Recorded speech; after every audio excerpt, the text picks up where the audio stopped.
ஆரோக்கிய அன்னையினுடைய பெருவிழாவை 59வது ஆண்டு பெருவிழாவை கோலாகலமாக கொண்டாடி கொண்டிருக்கின்றார்கள். வட சென்னைக்கெல்லாம் பிரபல்யமான ஒரு திருத்தலமாக இந்த சாஸ்திரி நகர் ஆரோக்கிய அன்னையினுடைய திருத்தலம் விளங்குகின்றது.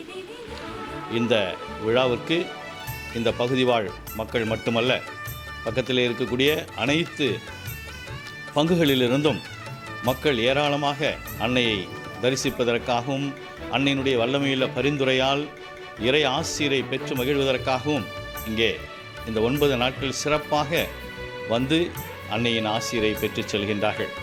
இந்த நாட்களிலே இந்த விழா மிகச் சிறப்பாக நடைபெற என் வாழ்த்துக்கள். வருகின்ற பக்தர்கள் அனைவரும் அன்னையினுடைய வல்லமையுள்ள பரிந்துரையால் நல்ல உடல் ஆரோக்கியத்தையும் உள்ள ஆரோக்கியத்தையும் பெற்று இறை ஆசிரியம் பெற்று மகிழ வேண்டும் என்று வாழ்த்துகிறேன். நன்றி, வணக்கம். மரியே வாழ்க.